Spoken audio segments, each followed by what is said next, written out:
Chilli chicken কম বেশি সবারই প্রিয়, আর আমাদের বাড়িতে কোনো কথা হবে না, সবারই খুব প্রিয়। তো চলো আজকে ভাবলাম চিলি চিকেন বানাবো, তাই তোমাদের সাথে রেসিপিটা শেয়ার করছি। প্রথমে মাংস নিয়েছি, তার মধ্যে দিয়ে দেবো নুন, আদা রসুন বাটা, ডিম, লঙ্কার গুঁড়ো, গোলমরিচের গুঁড়ো, গরম মশলার গুঁড়ো, এবার দিয়ে দেবো ভিনেগার। এবার কর্নফ্লাওয়ার ময়দা দিয়ে ভালো করে এটা মাখিয়ে নেবো। মাখিয়ে আমি এটা কিছুক্ষণের জন্য রেখে দেবো। আমি চিলি চিকেন টাইপেই বানাই, তোমরা কে কীরকমভাবে বানাও সেটা আমাকে জানাতে ভুলো না। আর কমেন্টে জানিও কার কার প্রিয় ফ্রাইড রাইস আর চিলি চিকেন কম্বো।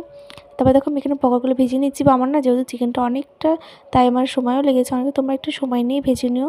তারপর চিকেনটা ভাজা হয়ে গেলে পকোড়াগুলো, তারপরে আমি এখানে আদা রসুন কুচি দিয়েছি শুকনো লঙ্কা করে, যারা ঝাল খাও না তারা এটা স্কিপ করো। তারপর দিয়েছি ভিনেগার, দেওয়ার পর ক্যাপসিকাম আর পেঁয়াজটা ভালো করে ভেজে নেওয়ার পর আমি এখানে 3টে সস মিশিয়ে রেখেছিলাম, সেটা দিয়ে দিয়েছি। তারপর দিয়ে দেবো চিকেনটা ভালো করে ভেজে নেওয়ার পর আমি এখানে, যারা গ্রেভি খেতে চাও তারা জল দেবে, যারা গ্রেভি খাবে না তারা জল দেবে না।